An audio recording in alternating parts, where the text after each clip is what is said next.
What's going on, guys? Welcome back. Today we got a special guest, Anthony Morgan. Anthony, how you doing, my friend? Good. How are you, Chris? Good. Thanks for coming on. Yeah, thanks for having me. I always like to kick these off with what kind of got you into real estate, and why are you at Bluefield now?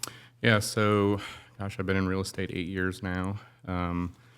Me and my wife had bought a house. Came time to sell that house. We put it on the market, got it sold probably within a month and a half, and I realized how much we were paying our real estate agent. And I said, hey, I might want to get into real estate. So was working a job at that time, decided to go to school, get my real estate license. My wife took a loan out from her 401k, put me through real estate school.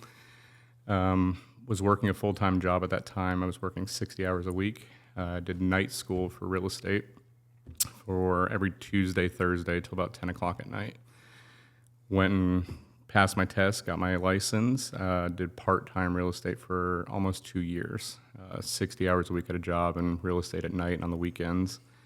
Put some deals together back to back, and probably 3 or 4 deals within a month decided to go real estate full-time, and it's been almost 6 years full-time now. That's awesome. Yeah. Now you have a kick butt team. I do. Yeah, we have a really good team. Was there ever a moment like when you first started that you realized that you picked this was the right choice? And Yeah, I think being such a people person just naturally gravitates towards helping people, especially with real estate and a big purchase. Most of the time, if they're especially first-time home buyers, it's the biggest purchase they'll make probably for the foreseeable future.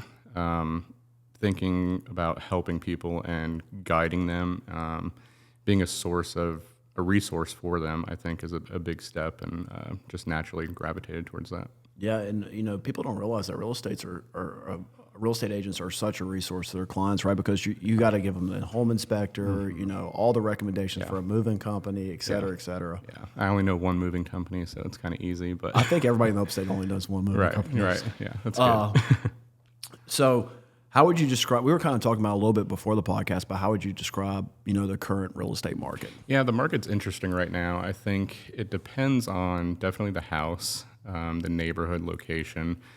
You have some houses that will hit the market and within 3 hours be under contract. You have some houses that will hit the market and not have a showing for 3 weeks. So it really depends on, is your house ready to go? Have you done the work to get it prepped for the market? If you've done that and it's in a desirable location, I think your house will sell. It just really depends on where it's at. What are some of the more desirable areas right now? Pelham Falls.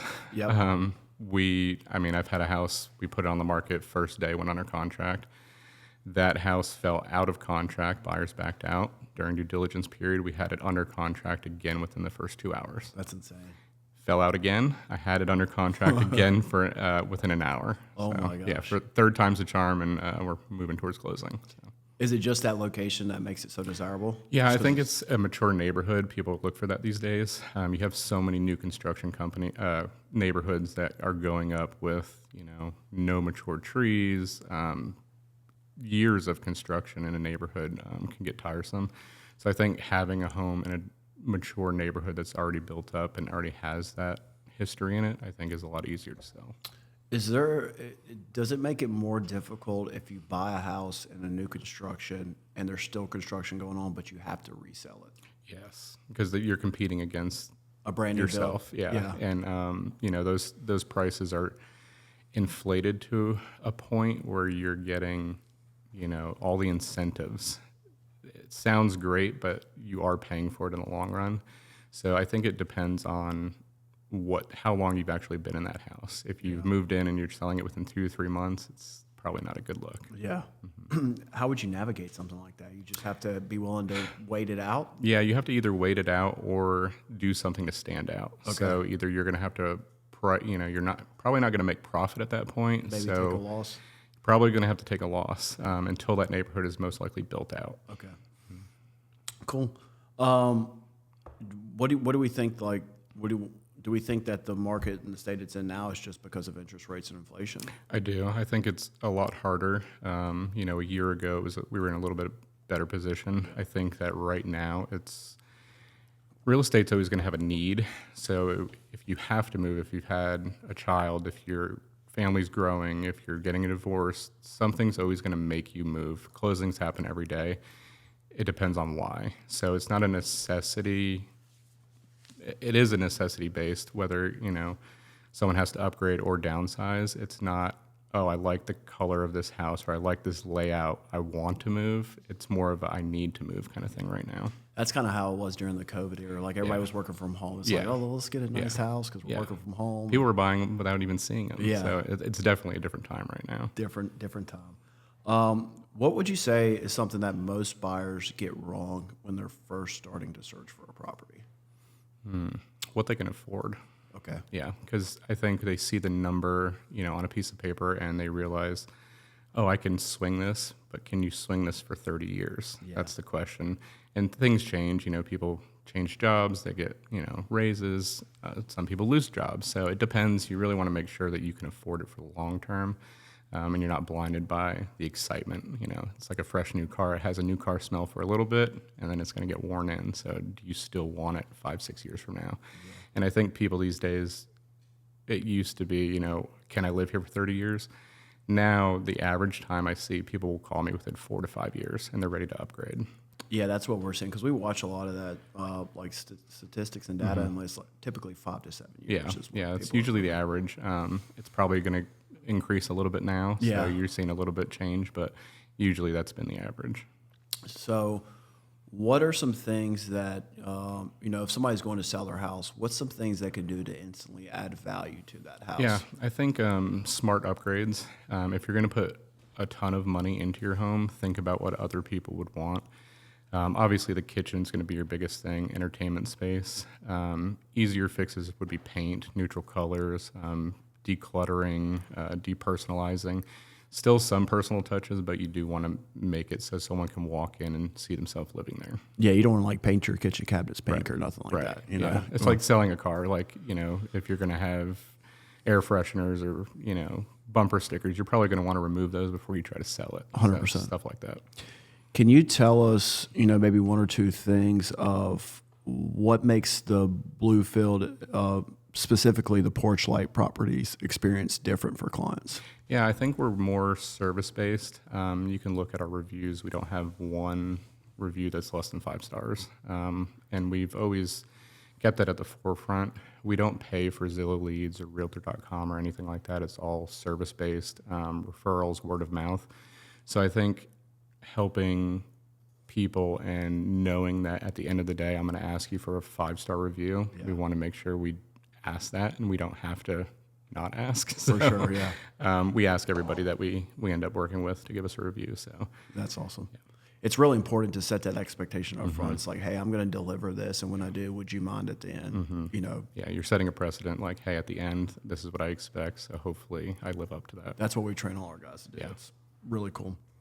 It seems like anytime I'm doing any charity work or whatever, you're always there too. Yeah. So you guys are very connected in Upstate. Why do you think relationships matter so much in real estate?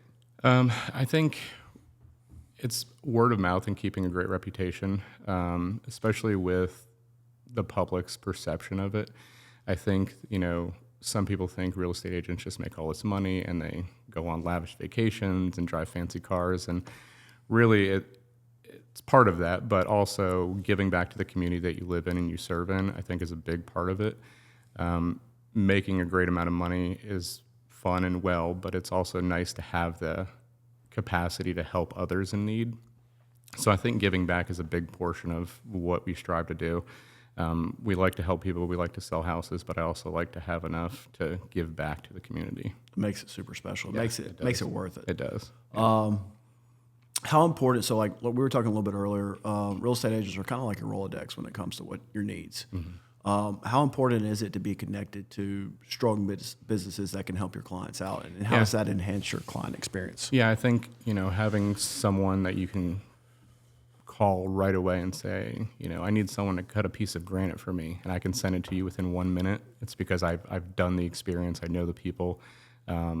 I need someone to help me move furniture. I know the person to call. I have someone, it's good to have those people because they trust you. If you're helping them in this big purchase of their life or selling, their biggest asset, having someone they can go to because they already trust you, and it's a word of mouth that I've worked with these people before, I think is a big deal. That's awesome. Do you have any habits or routine that kind of helps you be a strong leader for your team? I'm probably not the best person to ask that for. Yeah. So I think just being intentional, I think reaching out to everyone that works with me, checking on them. Do they need anything? What can I do to help you? Stuff like that. I don't think there's any set schedule we do. I'm not a schedule guy either. Me either. I can't. I'm probably the worst at it. Yeah. But being intentional with it, I guess it's like setting a schedule, but it's more of a mental, hey, I need to check on you kind of thing. Absolutely. What's one thing maybe that you've learned in the past year that's kind of changed how you run your business? Thinking about that, I think there's always a quote I hear from time to time. It's your clients will become your friends faster than your friends will become your clients. It's interesting to see. I'm at a point in my business now where I don't have to work with everybody that reaches out. I can kind of pick and choose.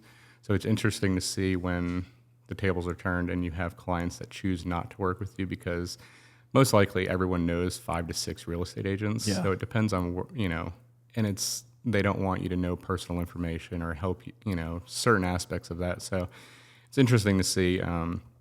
But I think I have more client friends, that I've made through real estate than I have otherwise. So That's awesome. Yeah.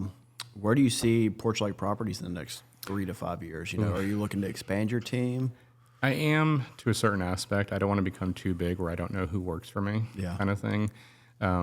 We won Best of the Upstate last year. We're nominated again this year. So I'm hoping, to keep on that trajectory. And I like that because it is a public vote. It's not, numbers based. It's about service and people who recognize that. So want to expand a little bit where, we're all still delivering 5-star service and, helping the community. That's such a huge accomplishment to win Best of the Upstate with so many real estate agents and so many real estate teams in the Upstate. Yeah. So kudos to you, man. Thank you. If somebody's listening to this podcast and they're considering jumping into real estate, what's one piece of advice you would give them? Make sure this is something that you would like to do for the foreseeable future. They always tell you to, whenever you get into real estate, to have 6 months saved for expenses. Right now, it's probably 10 months. It's a little bit harder. But I've seen, especially in the last year, people get out of real estate who I've known for 4 or 5 years as an agent, and they end up, it's not for them. It's a lot harder right now. It's more of a skill than putting something online and selling it. Now it's more of a sales skill that you need to have. So definitely hone that in. Can we dive into that skill? Mm-hmm. Yeah, let's talk about it. So I think in the past, obviously with COVID, people were buying houses sight unseen. Now there's a skill portion to it where you have to know the market. You have to know things. And a big portion of my skill set is knowing stuff that's coming to market. I sell a lot of homes before they hit the market. And I think it's because people will reach out, especially within the neighborhood that I'm in.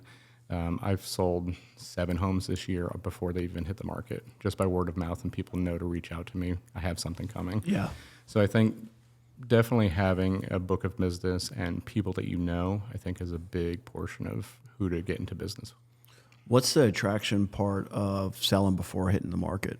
You can ask a premium. Okay. It's like a special collectible that no one can buy. It's not on the shelf. It's not available to buy. So there's a little bit of a premium to that. Okay. Cool, I can get something that no one else has or no one else has access to. So whenever we do that, we do add a little bit of a price premium to that because they don't have to compete with anybody. Yeah. So, it makes people feel special. It's like when you're on eBay, it's like either bid or buy it now. Right. Yeah. If you want that, you're probably going to buy it now. Yeah. Instead of bidding. Right. Cool. Now we're just going to get a couple rapid fire questions. Dream home location: beach, mountains, city. I love Greer. You love Greer? Greer's it's my home. So. Well, dream vacation spot you never been? Vacation, probably Italy. Okay. Yeah. Yeah, me and my wife. I mean, if I don't take her this year, I will not be alive next year. I can tell you that. Yeah. But why Italy? I'm Italian. Okay. My family's from Italy. We've done Mexico, we've done Hawaii, we've done all the beaches. So I think going somewhere, overseas like that would be fun. Hawaii would be cool too. Yeah, it's fun. It's a great place to go. Yeah. Pretty beaches. Yeah. Worst showing you ever had? Ooh. Recently, we did a house that before it hit the market, we knew about it and we went to the showing, and it had just hit the market maybe 30 minutes, and it was well underpriced, and we were curious of why. And then when we went there, we found out why. Okay. There was dog feces all over the house, smoked in the house. The ceiling was caving in, but there was maybe 7 or 8 different showings at that same time. And we were like, this is not the house for us, but someone's definitely going to buy it. So it was pretty rough. Is the house still on market? No, it's sold. It sold the first day. It's eye-opening. $50. Yeah, that's crazy. That's funny. If you weren't in real estate, what would you be doing? Ooh. I don't know. Something service-based. I don't think I could see myself doing anything but real estate. Something to help people, though. Probably charity work, something like that. That's awesome, man. So if people are looking to hire you as a realtor or interview your team, how do they find you? Yeah, you can find us Facebook, Instagram. All my info's on either one of those. Awesome, man. Well, thank you so much for coming on. It was a pleasure. Thank you, Chris. Appreciate it. Cool.